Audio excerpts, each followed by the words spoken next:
اعوذ باللہ من الشیطان الرجیم بسم اللہ الرحمن الرحیم فصل المفہوم ان امتنع فرض صدقہ علی کثیرین فجزئی والا کلی امتنعت افرادہ او امکنت ولم توجد او وجد الواحد فقط ما امکان الغیر.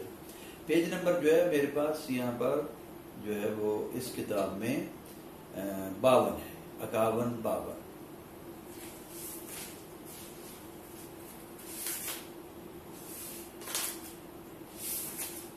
امکنت ولو لم توجد او وجد الواحد فقط ما امکان الغیر او امتناعه او الکثیر ما تناعی او عدمہ. فرماتے ہیں کہ آج کی بحث جو ہے وہ کلی اور جزی کے بارے میں اس کا آغاز ہو رہا ہے. کلی اور جزی فی الکلی والجزی، مطلب یہاں پر پہلے نمبر پر جو ہے وہ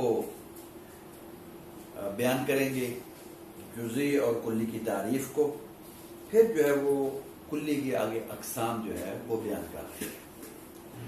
سب سے پہلے یہ کہہ رہے ہیں کہ جزی کسے کہتے ہیں منطقیوں کے نزدیک اور کلی کسے کہتے ہیں منطقیوں کے نزدیک. فرماتے ہیں کہ منطقیوں کے نزدیک جزی کی تعریف یہ ہے ان امتنع فرض الصدق علی کثیرین، اگر مفہوم جو ہے وہ ایسا ہے کہ اس کا کثیرین پر اس کے صادقانے کا فرض ممتنع ہے، زیادہ افراد پر صادق نہیں آتا، ممتنع ممنوع ہے اس کا کثیرین پر صادق آنا، عقل جائز قرار ہی نہیں دیتی ہے، تو اس کو کہتے ہیں جزی. مثلا دیکھو میری طرف کہ زید، بکر، خالد، یہ کتاب، یہ گلاس، ٹھیک ہے، تو یہ جو ہیں یہ جزی ہے. کیوں؟ زید صرف ایک چیز پر صادق وہ جو ذات زید. خالد، بکر، یہ جو ہیں یہ ایک چیز پر صادق کرتے ہیں، تو یہ جزی ہے. جزی کی تعریف منطقی یہ کر رہے ہیں ان امتنع فرض الصدق علی کثیرین، جس کا کثیرین پر صادق آنا جو ہے صادق آنے کا فرض ممکن ہے، یعنی عقل جائز قرار نہ دے کہ وہ کثیر پر صادق ہے، زیادہ افراد پر صادق ہے. تو زیادہ افراد پر صادق نہ آنے والی چیز جو ہوتی ہے وہ جزی ہے. اور اس کے مقابل میں کلی ہے. کلی یہ جزی کی مثال آپ نے جانی، جیسے زید ہے، ٹھیک ہے، تو زید، بکر، خالد ان کو جزیات کہا جاتا ہے، یہ کیونکہ کثیرین پر صادق نہیں آتا. اور کثیرین سے مراد پتہ کیا ہوتا ہے؟ کثیرین سے مراد افراد. کثیرین جہاں بھی لفظ آئے گا نا تو بہت سارے مقامات پر کثیرین کی عبارت آئے گی، لفظ پڑھا جائے گا تو اس سے مراد وہ افراد ہے. تو کیونکہ زید کا کوئی افراد ہی نہیں، زید کا ایک فرد ہے، کثیرین نہیں ہے اس کے تحت کثیرین نہیں ہے، فرد واحد ہے، لہذا وہ جزی. جزی کے مقابلے میں کلی. کلی کیا ہوتی ہے؟ کلی فرماتے ہیں کہ وہ جس کا کثیرین پر صادق آنے کا فرد ممتنع نہ ہو، عقل منع نہ قرار دے، منع نہ کرے اس سے کہ وہ کثیرین پر صادق ہے، بلکہ عقل جائز قرار دیتی ہے اس کا کثیرین پر صادق آنا. مثال کے طور پر انسان، حیوان، حجر، شجر، کتاب، یہ کتاب نہیں کتاب، یہ میز نہیں میز، یہ اینک نہیں اینک. دیکھو یہ اینک اور اینک میں فرق ہے، یہ اینک اب یہ جزی ہو جائے گی، یہ مشخص ہو گئی، ٹھیک ہے. تو یہ انسان، حیوان، حجر، شجر، کتاب، کرسی، یہ کلی ہیں، بہت سے افراد پر صادق آتے ہیں. انسان، زید، بکر، خالد، اتنے اس کے افراد پر صادق آتے ہیں. حیوان بھی بہت سے افراد پر صادق آتے ہیں، لہذا یہ کلی ہو گیا. واضح ہو رہی بات کہ جزی اور کلی کی تعریف ہم یہاں کر رہے ہیں کہ جزی کسے کہتے ہیں؟ اگر اس کا کثیرین پر صادق آنے کا فرض ممتنع ہو تو جزی، اور اگر کثیرین پر صادق آنے کا فرض ممتنع نہ ہو تو وہ کلی.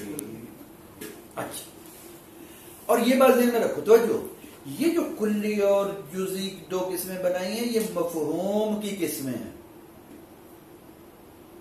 یہ مفہوم دو قسمیں رکھتا ہے، مفہوم جزئی ہوتا ہے، مفہوم کلی ہوتا ہے، یعنی یہ جزئی ایک مفہوم ہے، کلی ایک مفہوم کی دو قسمیں، سمجھا رہی بات کی؟ خوب، اس کے بعد فرماتے ہیں کہ ہم ذرا مفہوم کی اور وضاحت کرتے چلیں کہ مفہوم سے مراد کیا ہے۔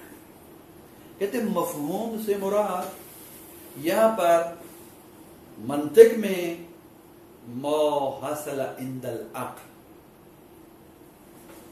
ایک وقت مفہوم سے مراد کچھ اور بھی لیا جاتا ہے، ابھی ہم بیان کریں گے۔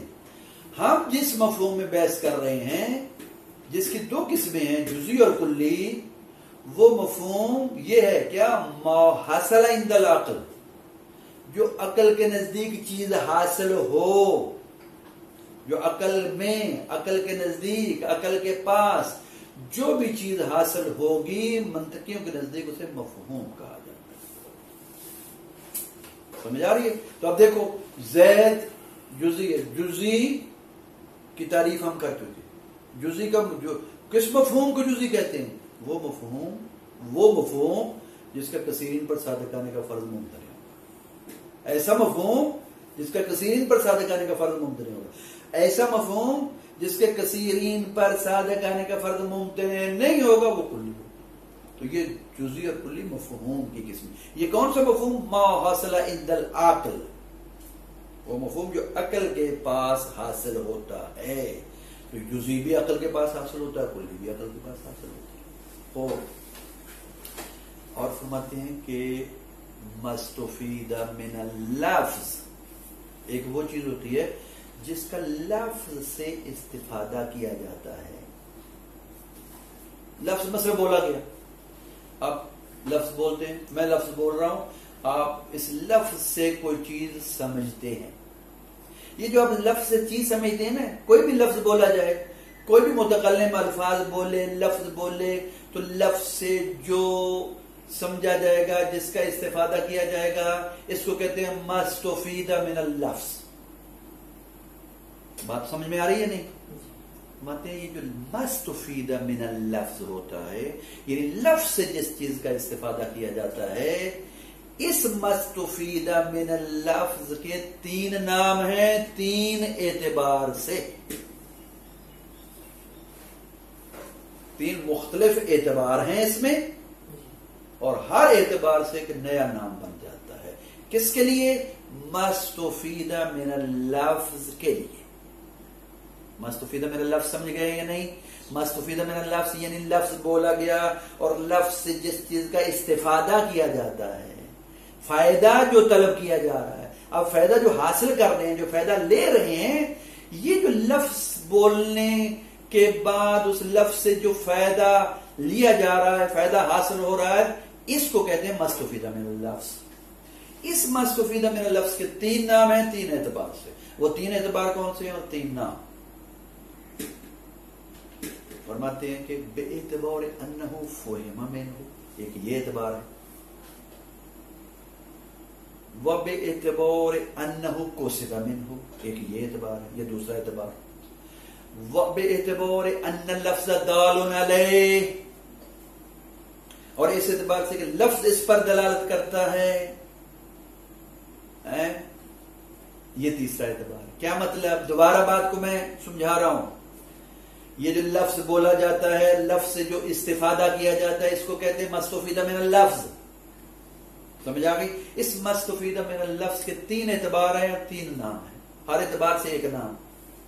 بے اعتبار انہ فہم منہ، آپ دیکھو ایک اعتبار اس مستفید من اللفظ کا یہ ہے کہ بے اعتبار انہ فہم منہ، کہ یہ لفظ سے جس چیز کا استفادہ کیا گیا ہے، ایک اعتبار یہ کہ یہ لفظ سے فہم منہ ہو، اس سے سمجھا گیا ہے، لفظ سے ایک چیز سمجھی گئی ہے، سمجھی گئی ہے نا یقیناً، تو یہ مستفید من اللفظ کا یہ ایک اعتبار ہے کہ یہ مستفید من اللفظ یہ چیز ہے کہ یہ لفظ سے سمجھی گئی ہے، فہم منہ ہو، لفظ سے اس کا فہم کیا گیا ہے، تو فرماتے ہیں اس اعتبار سے اس مستفیدہ من اللفظ کو مفہوم کہتے ہیں. ٹھیک ہے، تو لہذا مستفیدہ من اللفظ کو بھی مفہوم کا نام دیا جاتا ہے. لیکن جو محل بحث مفہوم ہے وہ یہ مفہوم نہیں ہے. وہ مفہوم کون سا مفہوم ہے؟ ما حاصل عند العقل. ہماری بحث الفاظ میں نہیں ہے، ہم منطقی ہیں. سمجھ آ گئی؟ الفاظ کی بحث ختم ہو گئی. منطقی ہیں تو ہم منطقی عقلی بحث کرتا ہے. منطقی کی بحث جو ہے وہ عقلی ہے. تو لہذا مفہوم کی جو دو قسمیں بیان کر رہے ہیں کہ جزئی ہوتا ہے کلی ہوتا ہے، یہ مفہوم کون سا مفہوم؟ آیا وہ مفہوم جو مستفیدہ من اللفظ، لفظ سے جس کا استفادہ کیا جائے اس اعتبار سے کہ لفظ سے وہ سمجھا گیا تو مفہوم ہے. مطلب نہیں، اس کی قسمیں نہیں ہیں یہ جزئی اور کلی، بلکہ مفہوم بے اعتبار اس اعتبار سے کہ ما حاصل عند العقل، وہ مفہوم جو عقل کے نزدیک حاصل ہوتا ہے اس کی دو قسمیں جزئی اور کلی. یہ مفہوم کہ جو ہے وہ مستفیدہ من اللفظ میں اعتبار کیا جاتا ہے کہ یہ لفظ سے سمجھا گیا ہے، اس میں بحث نہیں ہے. اچھا، یہ تو ایک اعتبار اور ایک نام آ گیا مستفیدہ من اللفظ میں. اس مستفیدہ من اللفظ کو مفہوم کہتے ہیں اس اعتبار سے کہ فہم میں لفظ سے سمجھا گیا ہے. اور اسی مستفیدہ من اللفظ کو جو ہے وہ فرماتے ہیں کہ جو ہے وہ معنی بھی کہا جاتا ہے. کہ یہ معنی بھی کس اعتبار سے؟ انہو قصد منہ. اگر یہ اعتبار کر لیا جائے کہ یہ مستفیدہ من اللفظ کا قصد کیا گیا ہے لفظ سے، تو اس کو معنی کہتے ہیں. یہ دوسرا اعتبار ہوگا، دوسرا نام ہو گیا. تیسرا نام فرماتے ہیں کہ یہ مدلول، اس مستفیدہ من اللفظ کو مدلول بھی کہتے ہیں. یہ کس اعتبار سے؟ فرماتے ہیں اس اعتبار سے کہ لفظ کیونکہ اس پر دلالت کرتا ہے مستفیدہ من اللفظ پر، لہذا اس کو مدلول بھی کہتے ہیں.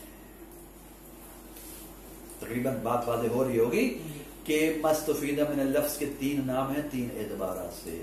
ایک مفہوم، ایک معنی، ایک مدلول. مفہوم مستفیدہ من اللفظ کو مفہوم اس لیے کہتے ہیں کیونکہ اس کو لفظ سے سمجھا گیا ہے، بأنه فهم منه. ٹھیک ہے، میں بأنه فهم منه. مثال کے طور پر یہی جو ہے وہ جیسے لفظ زید ہے، سمجھے؟ اب لفظ زید سے اب ذات زید سمجھتے ہیں تو یہ اس کا جو مفہوم ہو جائے گا. سمجھ آ گئی؟ لفظ زید جو ہے وہ اسے قصد کی کر رہے ہیں آپ زید کا، تو یہ اس کا جو معنی ہو جائے گا. لفظ زید ذات زید پر دلالت کر رہا ہے، یہ اس اعتبار سے مدلول ہو جائے گا. کوئی بھی لفظ معنی رکھتا ہے نا، ہر لفظ کا معنی موجود ہے، ہر لفظ سے کوئی معنی کا استفادہ ہوتا ہے، کوئی معنی وہ جو ہے وہ سمجھا جاتا ہے، اس کا استفادہ ہوتا ہے. تو جو کسی لفظ سے جو بھی چیز سمجھی جاتی ہے اس کو کہتے ہیں مستفیدہ من اللفظ. اس میں تین اعتبار ہیں. ٹھیک ہے، بے اعتبار انہو فہم منہ ہو تو مفہوم، بے اعتبار انہو قصد منہ ہو تو معنی، بے اعتبار انہو دال علیہ مدلول. واضح ہوگی بات؟ لہذا آپ نے یہ جو پڑھا ہے کہ لفظ کا جو مستفیدہ من اللفظ ہوتا ہے اس میں تین اعتبار اور تین نام ہیں، ہماری بحث اس میں نہیں ہے. یہ جو مفہوم ہے مستفیدہ من اللفظ میں بے اعتبار انہو فہم منہ ہو، اس مفہوم میں ہماری بحث نہیں ہے. ہم جو مفہوم کی قسمیں کر رہے ہیں جزئی اور کلی، وہ مفہوم ہے ما حاصل عند العقل، وہ مفہوم ہے جو عقل کے نزدیک حاصل ہو. واضح ہوگی بات؟ تو لہذا یہاں تک ہم نے مفہوم کے دو قسمیں کر دی. مفہوم جزئی ہوتا ہے، مفہوم کلی ہوتا ہے. جزئی وہ کہ جس کا کثیرین پر صادق آنے کا فرض ممتنع ہو، اور جیسے کہ زید ہے، اور کلی وہ کہ جس کا کثیرین پر صادق آنے کا فرض ممتنع نہ ہو. واضح ہو رہی بات؟ ہو. اچھا، اب فرماتے ہیں کہ ہم تھوڑی سی وضاحت کرتے چلیں کہ یہ جو مصنف نے اپنی عبارت میں فرمایا ہے ان امتانا فارض و صدقی علی کثیر، جزئی کی تعریف میں اور کلی کی تعریف میں. جزئی کی تعریف میں یہ کہا کہ مفہوم، ذرا عبارت کو دیکھو متن میں، ان امتانا فرض و صدقی علی کثیر، لفظ فرض آیا یا نہیں؟ لفظ فرض کا ذکر ہوا ہے. اگر مفہوم ایسا ہو کہ جس کا کثیرین پر صادق آنے کا فرض ممتنع ہو تو وہ جزئی، جس کا کثیرین پر صادق آنے کا فرض ممتنع نہ ہو وہ کلی۔ یہ فرض سے کیا مراد ہے؟ سمجھ آ گئی کہ کثیرین پر صادق آنے کا فرض ممتنع ہے تو وہ جزئی ہے، کثیرین پر صادق آنے کا فرض ممتنع نہیں ہے وہ کلی۔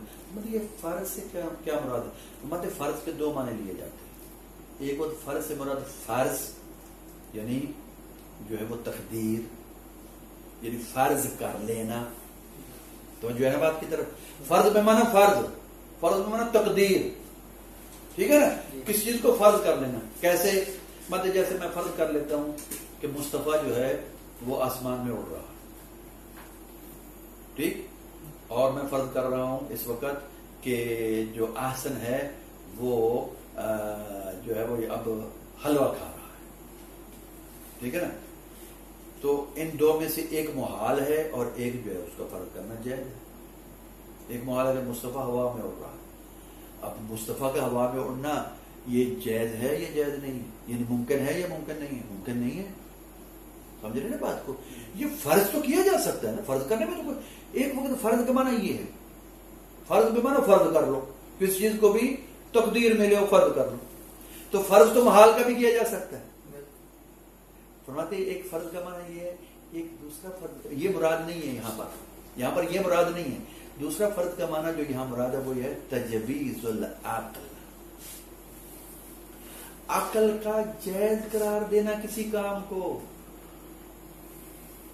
عقل کہ ہاں بھی یہ کام ہو سکتا ہے، یہ کام صحیح ہے، کیا جا سکتا ہے، ورنہ تو فرض تو محال چیز کا، بس میں اڑ رہا ہوں آسمان پہ پرندے کی طرح، تو یہ تو محال کا، لیکن کیا عقل اس کو جائز قرار دیتی ہے کہ میں آسمان میں اڑ رہا ہوں؟ نہیں، عقل جائز قرار نہیں دیتی۔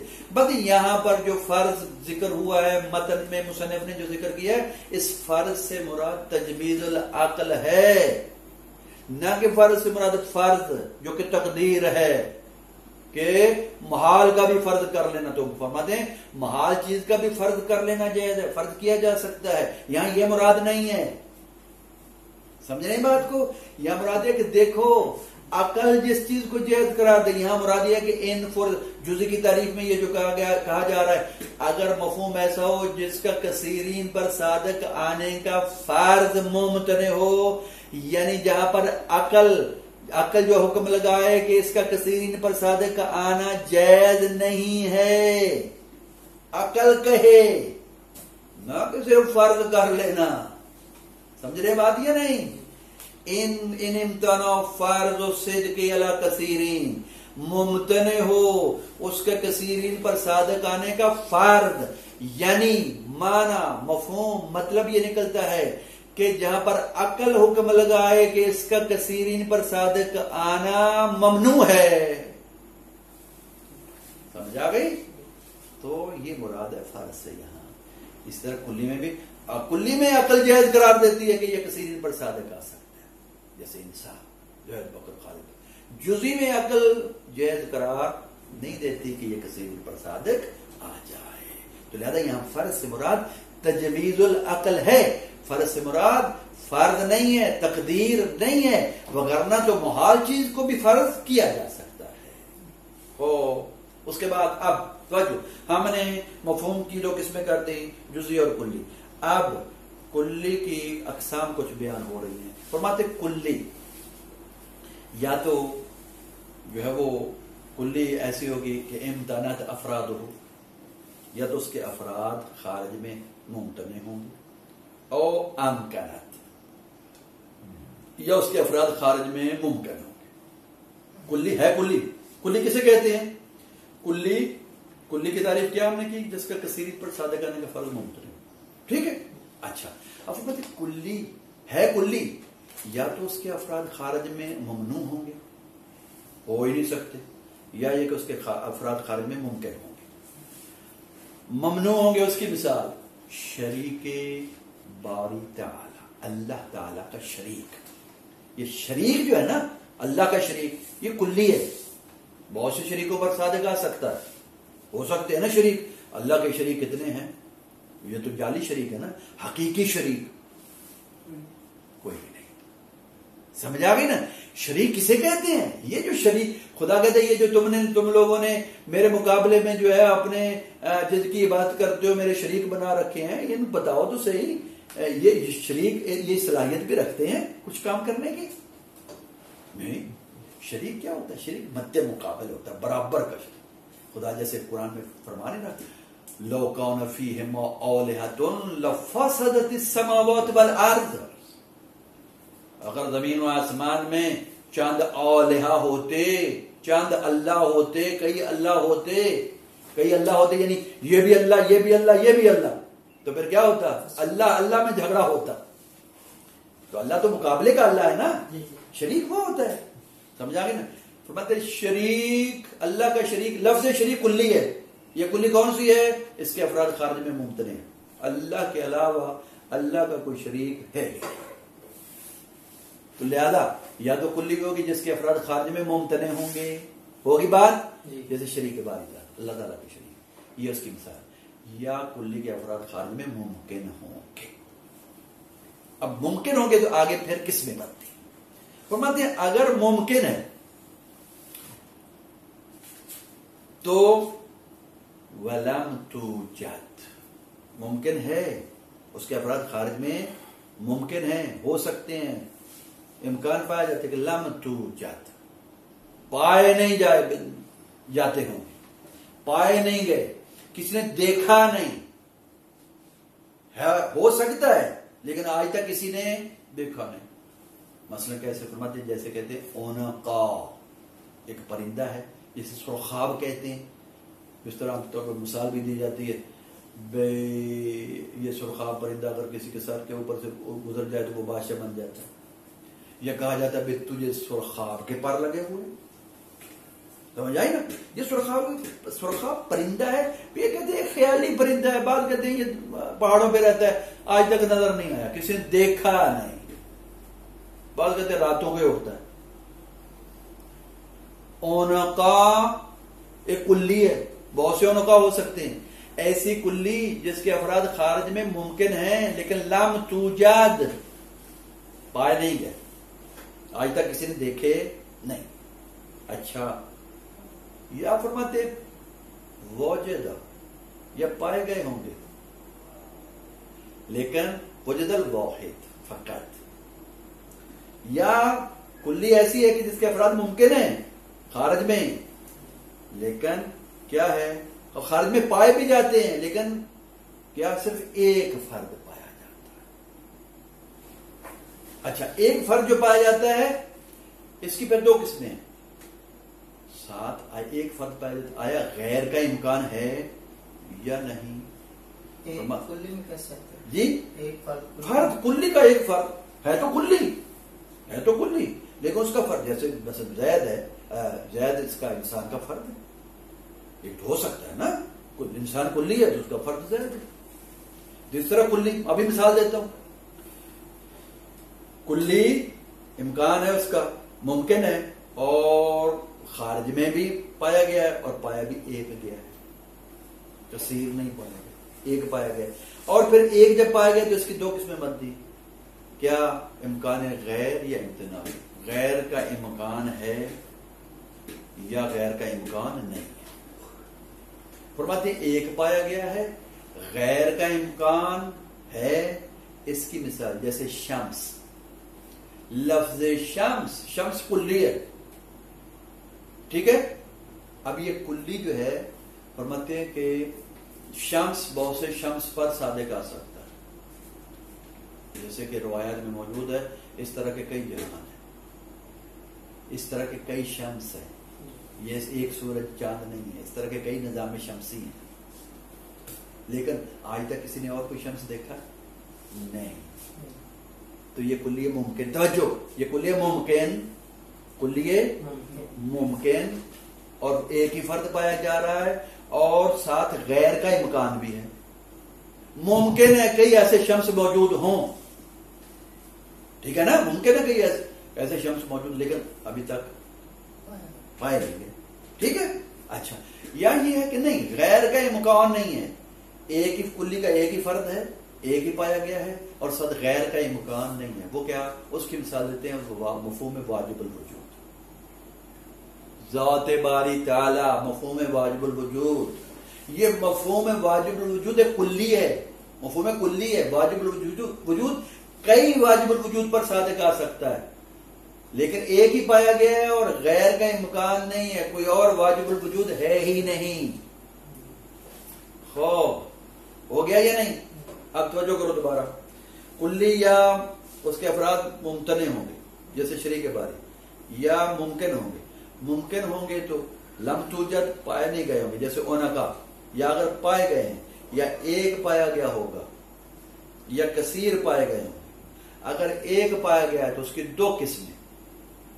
دو قسمیں کہ ایک پایا گیا ہے تو غیر کا امکان ہے یا غیر کا امکان نہیں ہے.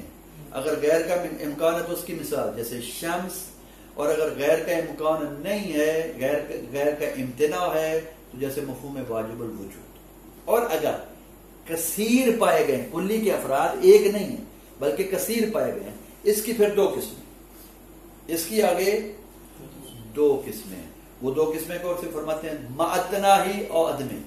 یا تو یہ کثیر افراد کلی کے ایسے ہیں کہ گنے چنے ہیں، گنتی میں آ سکتے ہیں، یا یہ کہ گنتی میں نہیں آ سکتے. جیسے توجہ، جیسے کہ کواکب سبع سیارہ، 7 سیارے جو ہے، ٹھیک ہے.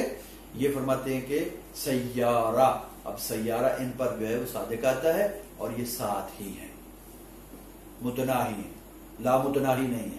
اور فرماتے ہیں کہ لا متناہی کی مثال کہ جو ہے وہ کثیر ہیں اور اس کے افراد لا متناہی ہوں، اس کی مثال جیسے معلومات باری تعالی، اللہ تعالیٰ کی معلومات. اب اللہ تعالیٰ کی جو معلومات ہیں تو اللہ کا علم جو ہے وہ لا متناہی ہے، تو لہذا اس کی معلومات بھی لا متناہی ہوں گے. اور اس طرح ایک اور مثال دی جاتی ہے، فرماتے ہیں کہ جیسے نفس ناطقہ سے مراد انسان، مطلب یہ انسان جو ہے جو نفس ناطقہ ہے یعنی انسانیت مراد ہے نفس ناطقہ سے. تو یہ فرماتے ہیں کہ حکماء کے نزدیک یہ بھی جو ہے وہ متناہی میں شمار ہو جاتا ہے. وہ کہتے ہیں، حکماء کہتے ہیں کہ یہ لا متناہی ہے، یہ اس کی کوئی انتہا نہیں، نہ ابتدا ہے نہ ہی اس کی انتہا، تو اس کو بھی لا متناہی میں شمار کیا جاتا ہے. تو لہذا یہاں تک ہم نے خلاصہ مطلب یہ پڑھا ہے کہ مفہوم کی ہم نے قسمیں کی، جزئی، کلی. جزئی کی تعریف کی، کلی کی تعریف کی، پھر کلی کے آگے جو اقسام بیان کی، ٹھیک ہے. اور کلی کی جو ہے وہ اقسام جو بیان ہوئی ہیں وہ اس کے ساتھ متن میں بھی اور آگے جو ہے وہ حاشیے میں بھی اس کی وضاحت کر دی گئی ہے. اور پھر مفہوم کو بیان کیا ہم نے کہ مفہوم سے مراد یہاں کیا ہے، ما حسن عند العقل ہے، اور مستفید من اللفظ جو ہے اس سے بھی مفہوم مراد لیا جاتا ہے، لیکن وہ مراد یہاں پر نہیں ہے. سبھی عدم سے کیا مراد ہے جو آخر میں ذکر ہو؟ کس سے؟ عدم کون سا؟ یہ جو آخر میں ذکر ہوا ہے، جو بھی آپ نے پڑھا آخر میں، ہاں، عدم تناہی. عدم تناہی یعنی کہ لا متناہی ہے. عدم تناہی لا متناہی یعنی کہ جن کی انتہا نہیں ہے، افراد جو ہے وہ اتنے ہیں کہ ان کی انتہا نہیں. فصل المفہوم، متن پڑھ رہا ہوں پہلے. المفہوم ان امتناع فرض صدق علی کثیرین. مفہوم فرماتے ہیں اگر ایسا ہے کہ اس کے کثیرین پر صادق آنے کا فرض ممتنع ہو، فجزیٌ تو وہ مفہوم جزئی ہوتا ہے، وإلا کلیٌ وگرنہ جو ہے وہ مفہوم کلی ہوگا. امتنعت افرادہ، اس کے افراد، مفہوم کے افراد یا تو ممتنع ہوں گے، او امکنت یا اس کے افراد ممکن ہوں گے. بل اگر ممکن ہے تو ولم توجد اور پائے نہیں گئے ہوں گے، او وجد الواحد یا صرف ایک پایا گیا ہوگا، فقط تنہا ایک. اور فقط اگر ایک پایا گیا ہے تو ما امکان الغیر، غیر کا ساتھ امکان ہے، اور امتناع ہی یا امتناع الغیر، غیر کا امتناع ہے، غیر نہیں پایا جاتا. اول کثیر یا کلی کے افراد کثیر پایا جاتے ہیں، ایک نہیں پایا جاتا. پھر اس کی دو قسمیں ہیں، معتناہی یا تو تناہی ہے یعنی کہ جو ہے وہ گنے چنے ہیں، اور عدم ہی یا عدم تناہی ہے یعنی گنے چنے نہیں ہیں بلکہ لا متناہی ہیں، وہ گننے میں نہیں آتے.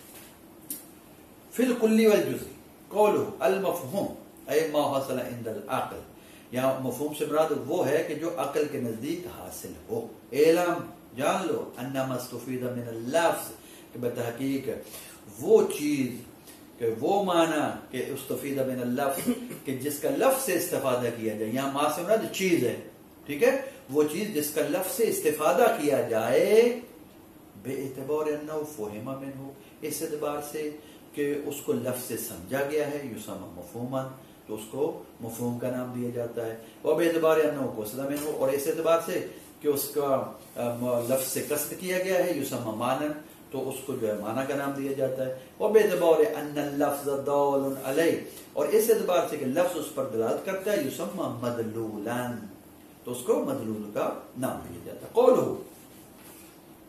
فرض صدق علی کثیرین،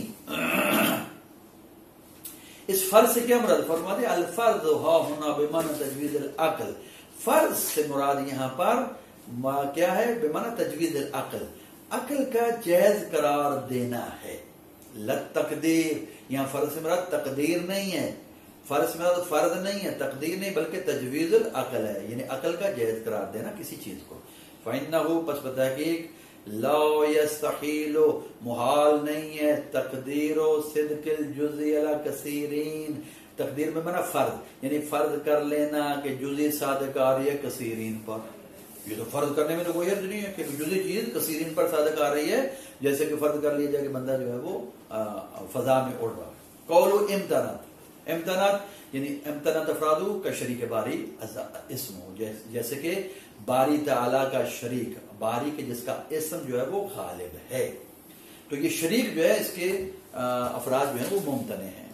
قولو او امکنت، یا فرماتے ہیں کلی کے افراد جو ممکن ہوں گے، اے لامی امتنع افراد فی الخارج، یعنی یہاں پر مراد یہ ہے، امکنت سے مراد کی تعریف یہ ہے کہ جس کے افراد خارج میں ممتنع نہ ہوں. جب یہ تعریف کی جائے نا ممکن کی، یہ جو ابھی کر رہے ہیں، تو پھر فَيَشْمُلُ الْوَاجِبَ وَالْمُمْكِنَ الْخَاصَ كِلَيْهِمَا، تو اس صورت میں یہ ممکن جو ہے واجب اور ممکن خاص دونوں کو شامل ہو جاتا ہے.